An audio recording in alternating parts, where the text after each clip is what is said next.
네, 오늘 본문의 말씀을 가지고 구원에 동참하라라는 제목으로 말씀을 나누고자 합니다. 네, 오늘은 디모데전서 4장 말씀 연속 설교 가운데 마지막 주 설교입니다. 예수 그리스도를 믿는 사람들의 마지막은 구원으로 연결됩니다. 그리고 오늘 본문의 말씀을 봤더니 제일 마지막 구절에도 이렇게 구원하리라 라는 내용으로 마무리가 됩니다. 자, 이 구원, 예수 그리스도를 믿음으로 말미암아 우리가 얻게 되는 이 구원은 어떤 의미가 있는가 하면 예수께서 그리스도이심을 온전히 알게 되는 과정 가운데 하나님의 기름 부음 받으신 예수께서 우리의 구세주 되심을 믿는 사람들에게 우리가 죽을 자였으나 죄로 인해서 죽어야 하나 의롭다함 여김을 받고 이제 영원한 생명을 얻어 천국 가게 되는 사람들, 이것을 구원이라고 이야기합니다. 다시 한번 말씀드릴게요. 예수께서 그리스도시다, 즉 기름 부음을 받으셨다라는 것과 기름 부음을 받으신 예수님께서 바로 우리를 구원해 주실 구세주이심을 우리가 알게 된 것입니다. 이것을 믿음으로 말미암아 죄인이었으나 영원한 생명을 얻어서 이제 천국에 이르게 되는 것, 이것이 바로 구원입니다. 자, 그런데 이러한 믿음이란 하나님의 선물이다라고 성경이 우리에게 알려줍니다. 에베소서 2장 8절부터 9절의 말씀입니다. 너희는 그 은혜에 의하여 믿음으로 말미암아 구원을 받았으니 이것은 너희에게서 난 것이 아니요 하나님의 선물이라. 행위에서 난 것이 아니니 이는 누구든지 자랑하지 못하게 함이라. 아멘. 자, 믿음이 하나님의 선물인 이유는 사람의 노력으로 얻을 수 있는 것이 아니기 때문이다라고 성경이 말하고 있습니다. 자, 믿음이란 헬라어 단어를 여러 번 제가 설명을 드렸는데, 믿음 그러면 헬라어로 피스티스 페이도라는 단어입니다. 그런데 이 단어의 의미가 바로 진리에 의해서 설득당하다입니다. 진리가 무엇입니까? 바로 예수 그리스도이시지요. 그래서 by the truth to be persuaded입니다. 그래서 진리에 의해서 우리가 설득당해진 상태가 믿음입니다. 진리이신 예수님에 의해서 설득당한 상태가 믿음을 얻은 모습이다라는 겁니다. 자, 인간의 노력으로 믿으려고 애를 써봐도 성경의 말씀들이 믿어지지 않는 분들이 너무나도 많습니다. 목사님 믿고 싶어요. 정말로 이 성경 모든 말씀들을 믿고 싶어요. 그런데 믿어지지가 않습니다 라는 고백을 분명 들어보셨을 겁니다. 제가 자주 이렇게 설명을 드렸습니다. 천지창조가 여러분 믿어지십니까? 여러분 노아의 홍수 사건이 믿어지십니까? 여러분 홍해가 마른 사건이 믿어지십니까? 자, 믿어지신다면 어떻게 여러분 이것을 증명하시겠습니까? 이것이 사실이라고. 사실 우리의 힘과 노력으로는 이것이 실제라는 것을 증명해낼 수가 없습니다.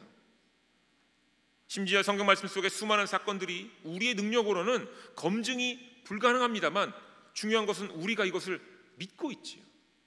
이것이 사실을 믿습니다. 어떻게 이 일이 벌어졌습니까? 맞습니다. 예수 그리스도의 십자가 사건을 볼 때에 우리가 죄인임이 믿어졌기에 그 믿음으로 말미암아 우리가 설득당해진 겁니다. 그러니 모든 성경의 내용들이 실제고 사실임을 믿게 되어진 것입니다. 사람들이 예수님의 십자가 사건을 들을 때에 내가 죄인이라는 것이 어렴풋하게 느껴졌고 나 같은 죄인을 구원하시려고 예수님께 십자가에 오르셨다라는 것이, 그리고 그 십자가에 돌아가시고 3일 만에 부활하셨다라는 것이 들을 때에, 이것을 접할 때에 사람의 개인적인 의지와는 상관없이 십자가의 사건이 믿어지게 된 것, 우리는 이것을 믿음이 생겼다라고 말하고 이것을 다르게 표현하면 진리에 의해서 설득당했다라고 말하는 것입니다. 이러한 상태가 믿음을 얻은 상태, 믿음이 있는 상태입니다. 그리고 이러한 상태는 인간의 노력이 없었기 때문에 하나님의 선물이다라고 말하는 것입니다. 그런데 여러분, 오해는 하시면 안 됩니다. 우리가 아무것도 하지 않아도 이러한 상태가 우리에게 주어진다, 하나님께서 믿음을 선물로 그냥 주신다라고 말하는 의미는 아닙니다. 마태복음 11장 12절에 이렇게 말씀이 기록되어 있습니다. 세례 요한의 때부터 지금까지 천국은 침노를 당하나니 침노하는 자는 빼앗느니라. 아멘. 자, 믿음을 얻게 된 상태의 사람들에게는 천국을 궁금해하거나 혹은 사모하는 마음이 그들 마음 안에 있었다라는 의미입니다. 자, 로마서 10장 17절 말씀입니다. 믿음은 들음에서 나며 들음은 그리스도의 말씀으로 말미암았느니라. 너무나도 잘 아는 말씀이지요. 자, 믿음은 진리에 의해서 설득을 당한다라는 것은 하나님의 말씀을 듣는 때에 시작된다라고 얘기합니다. 듣지 않고 궁금해하지 않고 사모하는 마음이 없다면 갑자기 믿음이 생기는 것은 아니다라고 이해할 수 있습니다. 자, 제가 이렇게 설명을 드리면 분명히 여러분 이렇게 반문하셔야 됩니다. 인간의 의지로는 얻을 수 없는 것이 믿음이라고 말씀하셨으면서 동시에 하나님을 알고자 하는 것, 그 마음 안에 사모하는 마음, 갈급한 마음, 이거는 우리의 노력과 의지가 아닙니까? 라고 반문하실 수 있을 겁니다. 분명히 인간의 노력으로는 얻을 수 없다고 하면서도 그 마음 안에는 이와 같은 노력하는 마음의 의지와 어떤 갈급함이 있는 것, 이것은 우리의 노력이나 우리의 의지가 아닙니까? 라고 반문할 수 있습니다. 그런데 제가 다시금 그와 같은 반문에 이렇게 답해드리겠습니다. 어떠한 경우라도 비록 우리가 생각하는 마음 안의 갈급함과 사모함이 마치 우리의 것처럼 여겨질지라도 믿음을 얻는 데 인간의 노력이 들어갈 자리는 없습니다. 이것이 성경이 말하는 이야기입니다. 하나님께서는 하나님 말씀을 들을 만한 상황들을 우리에게 만들어 주시는 겁니다. 자, 여러분, 좋은 일이 있을 수도 있고요, 나쁜 일이 있을 수도 있습니다. 슬픈 일이 있을 수도 있고요, 기쁜 일이 있을 수도 있습니다. 다양한 상황들이 우리의 주변에서 발생합니다. 그런데 여러분이 그 일을 만드셨습니까? 아니요. 하나님이 그 일을 허락하시는 겁니다. 직접적이든 아니면 간접적이든 사람들의 삶에서 이 일들이 발생합니다. 이때 사람들이 하나님의 말씀에 귀를 기울이게 되거나 하나님의 말씀에 긍정적이든 부정적이든 반응하기 시작합니다. 자, 우리 마음 안에 천국을 사모하게 될 때 언제입니까? 장례식장 가서 누군가의 죽음 앞에 우리가 다다랐을 때. 어떤 경우입니까? 우리 삶에 어떤 문제들이 해결되지 않고 어려운 문제가 생길 때, 그때 신적인 존재를 찾는 마음이 생겨납니다. 다시 말하면 이와 같은 상황들을 통해 하나님이 우리를 부르시는 겁니다. 우리의 노력으로 천국을 찾는 것이 아니라 하나님께서 우리를 부르시니 우리 안에 천국을 사모하는 마음이 생기는 겁니다. 하나님께서 여러 상황들을 통해서 우리를 부르시니 우리가 그때마다 신적인 존재를, 믿지 않는 자들은 신적인 존재를 찾고 이미 믿음이 생긴 사람들은 하나님을 더 깊이 찾는 겁니다. 하나님은 매 순간 우리를 이렇게 부르시는 겁니다.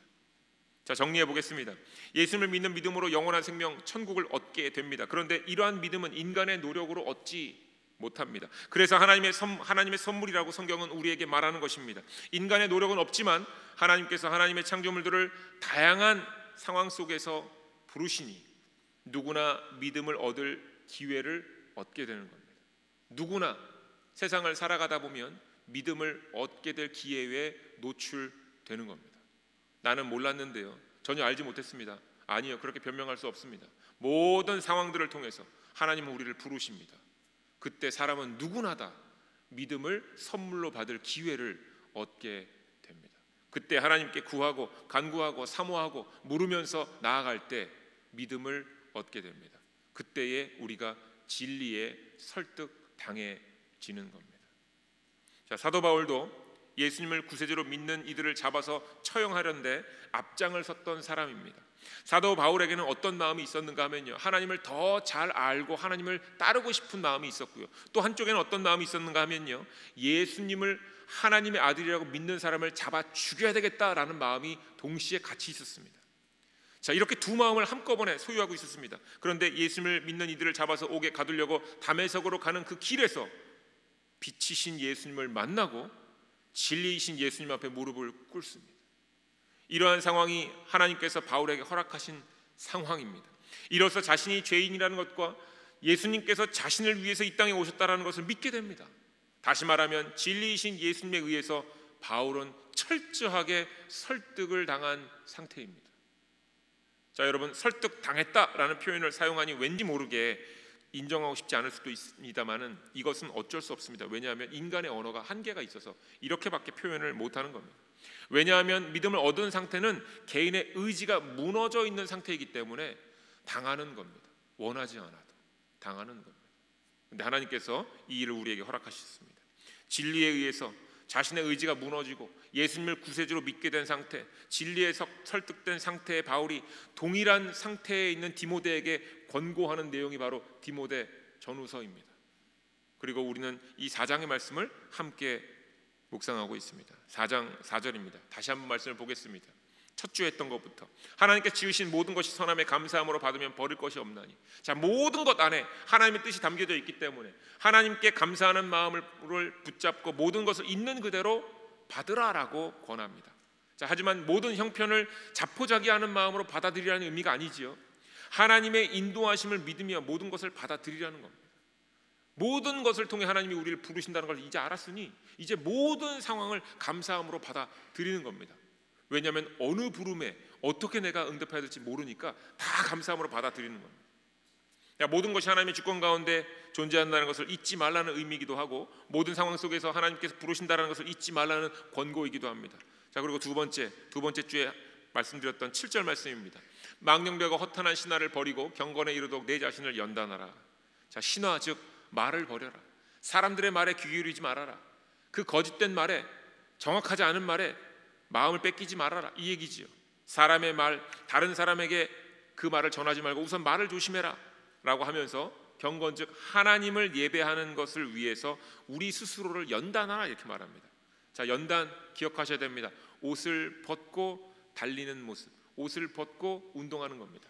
세상의 어떤 옷도, 경험의 옷도, 그리고 우리의 선입견의 옷도, 어떤 식의 옷도 다 입지 말아야 됩니다. 하나님의 주권을 믿는다면 예수 그리스도의 옷만 입으면서 예수님께서 걸었던 길만을 가려고 따라 나서야 된다라는 이야기입니다. 자, 그리고 세 번째 주에 했던 말씀 12절입니다. 누구든지 내 연수함을 업신여기지 못하게 하고 오직 말과 행실과 사랑과 믿음과 정절에 있어서 믿는 자에게 본이 되어. 자, 연소함은 나이 어림이라고 이해하지 마시라고 말씀을 드렸습니다. 바울이 어떤 상태인지를 이해한다면 보다 정확하게 이해가 되실 겁니다. 바울이 어떤 상태라고요? 예수님에 의해서, 진리에 의해서 설득되어진 상태예요. 그리고 그 상태를 지켜내고 있는 상태입니다. 진리에 의해서 설득됐고 하나님의 주권 앞에서 엎드려져 있는 상태, 예수님의 십자가를 온전히 이해하게 된 상태입니다. 영적으로 신령한 것을 사모하는 어린아이와 같은 믿음을 회복한 상태, 얻은 상태입니다. 자, 이런 상태의 바울이 이와 동일한 상태의 디모데에게 권하는 얘기입니다. 진리에 의해서 설득된 상태, 즉 지금 새로워졌으니 업신여기지 못하게 하라는 겁니다. 새로워짐을 빼앗기지 말라는 겁니다. 모든 것을 감사함으로 받아들이게 된 이 상태를 업신여기지 못하게 하라는 겁니다. 허탄하고 망령된 신화를 버리게 된 이 상태를 다시 되돌려 놓지 말라는 겁니다. 세상의 옷, 경험의 옷을 벗은 상태, 그리고 예수 그리스도의 옷을 입었는데 이것을 못 벗도록, 예수 그리스도의 옷을 못 벗도록 하라는 겁니다. 자, 그리고 진리에 의해서 설득된 상태를 지켜내기 위해서 오직 모든 면에서 맞은 자국을 드러내라, 믿음의 본이 되라 이렇게 말합니다. 자, 맞은 자국을 드러내라는 것, 즉 예수 그리스도의 십자가를 드러내라는 얘기입니다. 예수 그리스도의 십자만을 붙잡으라는 의미입니다. 이렇게 말한 뒤에 오늘의 본문의 말씀을 14, 15, 16에서 말합니다. 첫 번째 14절 말씀, 내 속에 있는 은사 곧 장로의 회에서 안수를 받을 때 예언을 통하여 받은 것을 가볍게 여기지 말며 이렇게 말합니다. 자, 여러분, 은사라는 단어를 우리가 들으면 어떤 생각이 드십니까? 은사, 은사. 우리가 성령의 은사 그러면 이적을 자꾸 생각하거든요. 기프트 그러면 미라클 이걸 생각해요. 어떤 miraculous happening 이걸 생각합니다. 그런데 은사는 성령을 통해서 얻은 선물인 것이 맞고요. 은사가 방언이나 병고침이나 예언 등 이적들이 함께 드러나는 것도 맞습니다. 그런데 정확하게 얘기하자면 로마서 12장의 말씀을 보았더니 은사를 이렇게 기록합니다. 예언, 섬기는 일, 가르치는 일, 위로하는 일, 구제하는 일, 다스리는 일 등입니다. 자, 기본적으로 은사가 선물이고, 그런데 이 성령님을 통해서 드러나는 이 은사는 우리가 얘기하는 이적이 아니라 사람을 섬기고 가르치고 위로하고 구제하고 하는 일들입니다. 자, 그리고 이 은사가 헬라어로 카리스마예요. 카리스마. 우리가 어떤 카리스마가 있는 설교자의 말씀을 들을 때에 그 설교자를 통해서 뭔가 이적이 드러나길 원하는데, 이 카리스마라는 단어의 원래 의미가 카리조마이, 그리고 여기서 하나 더 가서 카리오라는 단어인데, 이 단어의 의미가 은혜, 기뻐하다, 즐거워하다 이런 의미입니다. 무슨 얘기인지 아시겠죠? 카리스마, 우리가 은사가 드러날 때는 그냥 드러나는 게 아니고요, 내 안에 기쁨이 드러나는 거예요. 기쁨이 있으니 이웃을 섬기는 겁니다. 기쁨이 있으니 구제를 하는 겁니다. 기쁨이 있으니 다스림을 나누고요, 기쁨이 있으니 이 기쁨을 가르쳐 주는 것입니다. 이것이 성경에서 말하는 은사입니다. 대개 한국말로 은혜 받았습니다, 은혜롭습니다 할 때 이 단어를 쓰는 겁니다. 따라서 은사는 구원의 기쁨, 영생의 기쁨을 지칭하고요, 이러한 기쁨으로 행하는 것이 바로 은사의 가장 핵심입니다. 구원의 기쁨이 섬겨지고 가르쳐지고 위로하고 구제하고 다스려짐으로 드러나는 겁니다. 구원의 기쁨이 없이 행하는 것은 은사라고 말할 수 없습니다. 단순히 이적만으로 전락하고 말 것입니다. 해프닝 정도로 끝나는 겁니다. 자, 디모데가 안수를 받을 때 이 은사를 받았다라고 14절의 말씀에 기록되어 있습니다. 그런데 그 은사는 공로 없이 받은 선물입니다. 그 은사 안에는 하나님께로부터 받은 친절과 자비하심이 온전히 느껴져서 우리 안에 기쁨이 생겨난 상황입니다. 다시 말하면요, 지금 디모데가 안수를 받을 때 나를 위해서 예수님이 돌아가셨고 나를 위해서 예수님이 부활하신 것이 믿어지고 이것이 너무 기쁜 상태, 이 은혜, 충만, 기쁨 가득, 이 상태가 지금 됐다라는 겁니다. 그러니까 사도 바울이 이거 받았음을 잊지 말라 이렇게 얘기합니다. 예수 그리스도의 십자가로 인해서 설득되어진 상태에서 이제 나는 죽고 예수로 살아가게 된 상태가 온전한 은사를 받은 상태입니다. 눈에 보이는 어떤 능력을 받은 상태가 아니라 나는 죽고 예수님으로만 살아갈 수 있는 상태, 은혜 충만한, 기쁨 충만한 상태, 이것은 바로 성경이 말하는 선물입니다. 자, 이러한 선물을 가볍게 여기지 말라는 겁니다. 왜 그렇습니까? 우리가 교회에서 교회를 섬기고 사람들을 섬기다 보면 능력을 드러내라고 말합니다. 하나님이 능력이 있으시다면 그 능력을 드러내라고, 눈에 보이는 결과를 드러내라고 얘기합니다. 그런데 성경에서는 하나님을 믿었으면 사랑하라, 섬기라, 아끼라, 위로하라, 격려하라, 생명을 주라 얘기하지 능력을 드러내라고 강요하지 않습니다. 그런데 자연스럽게 사역을 하고 사람들을 만나다 보면 사람들이 얘기하는 거예요. 네가 정말 하나님의 사람이라면 능력을 보이라. 이렇게. 사랑할 수 없는 사람을 사랑하는 것이 우리에게 있어서는 능력이어야 되는데 그게 아니라 눈에 보이는 이적을 드러내라 이렇게 얘기하는 거죠. 그러니까 사도 바울이 디모데에게 제발 이 은혜를 가볍게 여기지 말라, 눈에 보이는 이적이나 어떤 miraculous happening으로 바꾸지 말라 이렇게 얘기하는 겁니다. 자, 그리고는 15절에 이렇게 얘기합니다. 이 모든 일에 전심전력하여 너의 성숙함을 모든 사람 앞에 나타내게 하라입니다. 성숙함이란 헬라어 단어가 프로코페라는 단어입니다. 그런데 그 의미가 진보, progress, 앞으로 나아가는 것을 말합니다. 그런데 이 프로코페라는 단어가 프로곱트라는 단어이기도 하고 곱트라는 헬라어이기도 합니다. 그런데 이 단어의 의미는 자르다, 치다, 때리다, 잘라내다, 베어내다입니다. 자, 성숙함을 모든 사람 앞에 드러내라 라는 얘기는 뭐냐면요, 내 앞에 있는 모든 것을 치고 자르고 때리고 잘라내며 앞으로 나아가는 것을 보여주라 이 얘기입니다. 유혹이 찾아왔을 때 그 유혹을 잘라내고 앞으로 나아가는 모습을 보여야 그게 성숙한 모습이다라고 얘기하는 겁니다.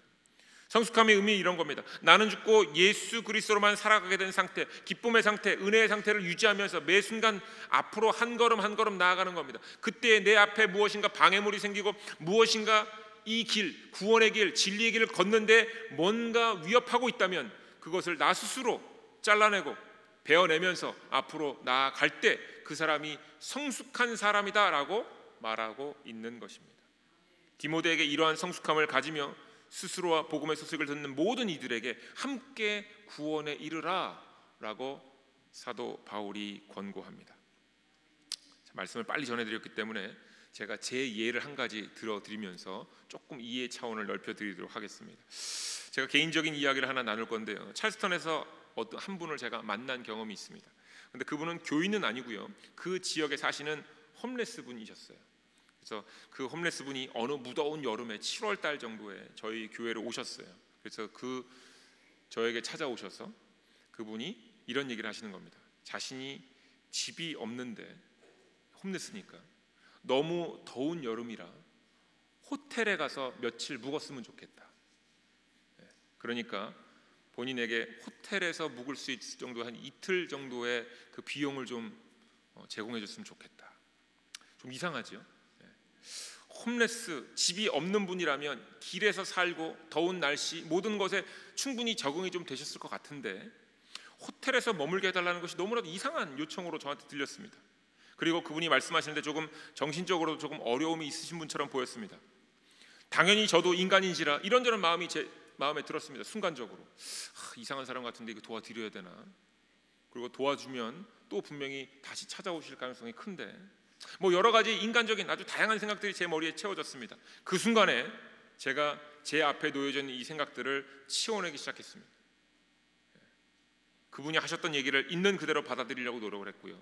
그러다 보니까 이렇게 이해가 되는 거예요. 더운 날씨이니 그분이 쉬고 싶었겠지. 그분이 깨끗이 씻고 싶은 마음도 들었을 거야.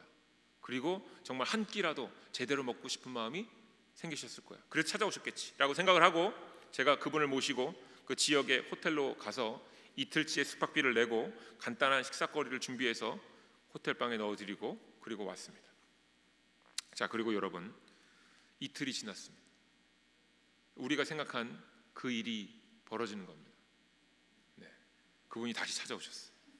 11시에 체크아웃을 하시고 호텔에서 교회까지가 걸으면 한 30-40분 거리였는데 정말로 한 오후 한 2시쯤 돼서 교회를 찾아오셨습니다. 그러면서 다시 저한테 말씀을 하시는 겁니다. 호텔에서 며칠 더 머물고 싶다. 이렇게. 그리고 나서 그분과 저의 사이에 여러 가지 일들이 있었습니다. 그분은 수시로 저희 교회에 찾아오셨고요. 저는 제가 모든 요청을 다 드려드린 건 아니지만 그래도 제가 할 수 있는 최선을 다해서 그분을 계속 섬겨드렸습니다. 자, 그리고 시간이 한참 흘러서 어느 정도 시간이 지나면서 알게 된 것은 그분이 정신적으로 좀 어려움이 있으시다는 것과 그리고 그분이 제게 해주셨던 얘기들 가운데 의도적으로 거짓말을 했더라는 것이 몇몇 가지를 발견하고 알게 되었습니다.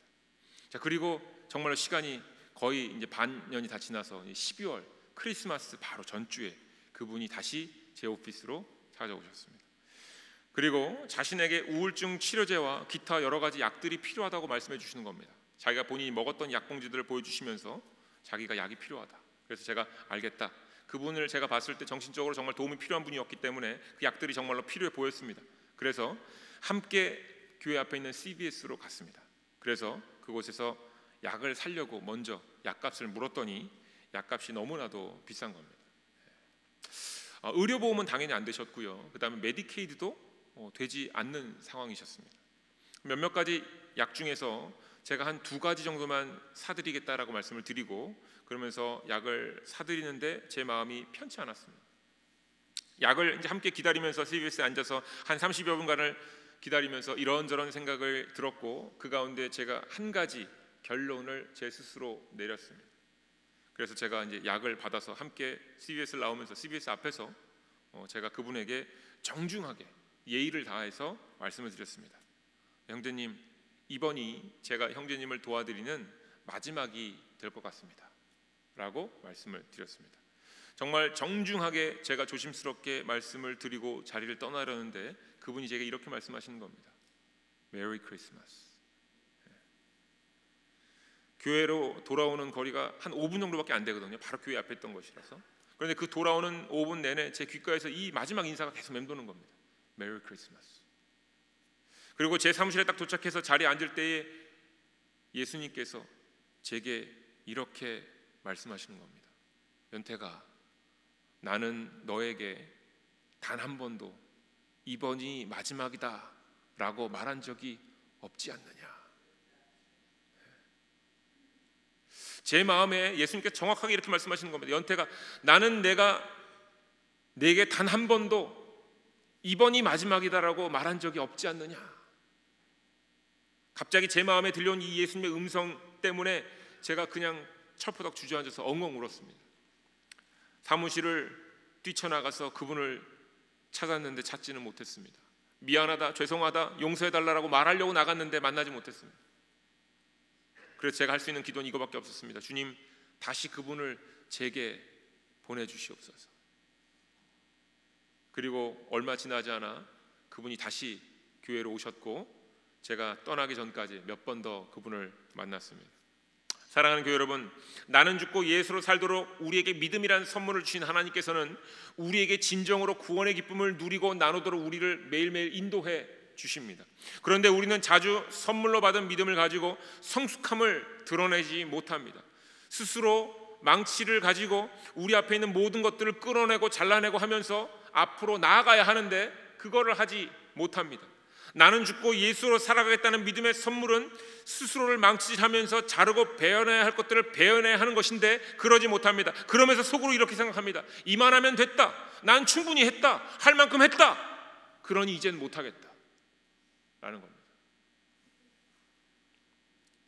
성경의 말씀 전체를 한마디로 정의하자면 하나님의 구원입니다. 그런데 하나님의 구원의 역사를 살펴보니까요, 가장 중요한 단어가 있습니다. 바로 기다림입니다. 기다림. 하나님께서 창세부터 지금까지 우리를 기다려 주신 것이 하나님의 구원의 역사요 방법입니다. 하나님의 형상으로 창조된 사람들이 하나님께 돌아올 것을 믿어 주셨고 기다려 주셨고 지금도 기다려 주고 계십니다. 이것이 하나님의 구원의 방법입니다. 사랑하는 교회 여러분, 구원에 동참하는 바울과 디모데의 모습을 보십시오. 믿음의 성숙함을 보이라 라고 얘기하는 겁니다.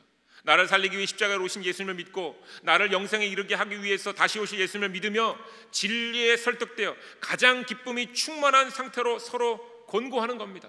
감사함으로 받으라고, 경건에 이르도록 세상의 옷을 벗으라고, 신령한 젖을 사모한 어리와와 같은 믿음을 업신여기지 못하게 하라고, 동시에 맞은 자국을 예수 그리스도의 십자가를 끊임없이 드러내라고, 이것이 믿음의 본이 된다고, 그러면서 동시에 성숙함으로 나 스스로를 망가지게 할 것들을 찾아내어서 자르고 없애면서 구원의 길을 걸으라고, 그러면서 디모데에게는 너 스스로도 구원의 길을 걷고 모든 형제 자매도 구원의 길을 함께 걷게 하라라고 말합니다. 무슨 얘기입니까? 하나님께서 백성들을 지금까지 기다려 주셨던 것처럼, 예수님께서 백성들을 위해서 십자가에 오르셨던 것처럼 백성들을 믿어주고 기다려주라라는 겁니다. 이만하면 됐어, 난 충분히 했어, 할 만큼 했어 라고 말하지 말라는 겁니다. 형제 자매들도 진리에 설득당할 때까지 그 진리에 설득당할 때를 얻도록 기다려주라는 겁니다. 우리가 보기에 믿음 없어 보이고 우리가 보기에 가망 없어 보이고 그 우리의 눈을 믿지 말라는 겁니다. 예수 그리스도의 눈을 믿으라는 겁니다. 이웃에게 찾아가고 또 찾아가라고 얘기하는 겁니다. 십자가를 통해서 얻어진 은혜를 나누고 전하는데 제한을 두지 말라고 말하는 겁니다. 사랑하는 교회 여러분, 지금까지 얼마나 여러분들의 이웃들을 기다려 주셨습니까? 용서하고 또 용서하고 또 용서하고 또 용서하고, 지금도 용서하고 계십니까? 아니면 용서를 멈추셨습니까? 섬기고 지금도 섬기고 계십니까? 아니면 섬기다 이제는 못하겠다 멈추셨습니까? 우리를 향해서 멈추지 않으셨던 하나님의 사랑을 붙잡고 우리도 멈추지 말아야 할 것입니다. 예수님께서 다시 오실 때까지 우리도 기다려 주어야 할 것입니다. 우리에게 주어진 것이 하나님의 것이라고 믿는다면 손해로 보일지라도, 어려움이 닥쳐올지라도 기도하는 마음으로 이 길을 걸어 나가야 하는 것입니다. 섬기고 위로하고 구제하는 일을 게을리하면 안 됩니다. 이것으로 구원의 길을 함께 걸어가야 할 터인데 우리가 이것을 멈추면 하나님께서 하시겠지만 우리가 구원의 길을 못 걷게 될 수 있습니다. 우리 스스로 하나님께서 부르시는 그 길을 우리 스스로 단절해낼 수도 있습니다. 사랑하는 교회 여러분, 제가 들었던 그 음성을 여러분은 안 들으시기를 주님의 이름으로 축원드립니다. 연태가 내가 네게 언제 이번이 마지막이다 말한 적이 있느냐 라는 음성을 여러분은 안 들으시길 주님의 이름으로 축원드립니다. 오늘의 이 말씀으로 모두가 구원에 동참하여 끝까지 참고 기다려주고 함께 걷는 모두가 되시길 주님의 이름으로 간절히 축원드립니다. 기도하겠습니다. 말씀 가지고 함께 통성으로 기도했으면 좋겠습니다. 분명 우리의 삶을 돌아보면 여러 인간적인 생각 때문에, 할 만큼 했다라는 생각 때문에 아마 돕던 손길을 멈췄거나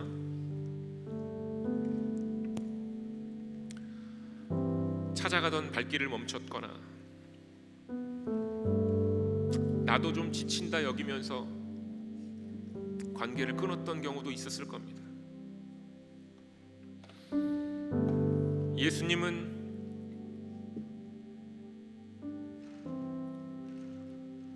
아직도 우리를 기다리시며 당신의 보혈의 피를 우리에게 넣어주시는데, 우리 스스로 그것을 끊어버리면 다른 사람이 위험한 것이 아니라 우리가 위험해지는 것을 사도 바울이 디모데에게 전합니다. 섬기고 나누고 가르치고 나아가는데 지치지 말라고, 멈추지 말라고, 구원의 길을 끝까지 달리라고 말합니다. 그런데 우리는 때로 자주 멈춰 섰고 도움의 손길을 끊었고 등을 돌렸고 외면했습니다. 내가 힘들어서, 내 마음이 무거워져서, 손해보기 싫어서, 나도 상처가 되니 등을 돌렸습니다. 근데 예수님께서 오늘 말씀하십니다. 내가 너희를 위하여 단 한 번이라도 멈춰 선 적이 있느냐 말씀하십니다. 이 말씀을 생각하면서 우리가 주여 한번 외치고 우리의 연약함을 고백하는 시간을 갖도록 하겠습니다. 주여! 하나님, 우리의 형제와 자매 가운데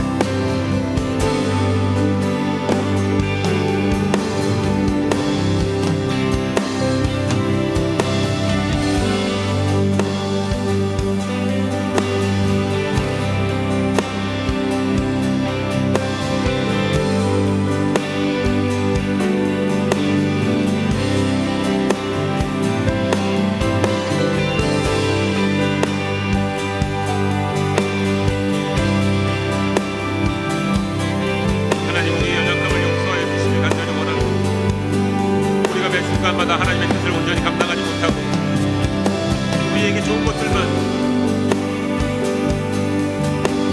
하나님은 우리를 향한 그 두 팔을 벌리신 것을 한 번도 내려놓은 적이 없는데 우리는 잠깐 손을 들었다가 내려놓습니다.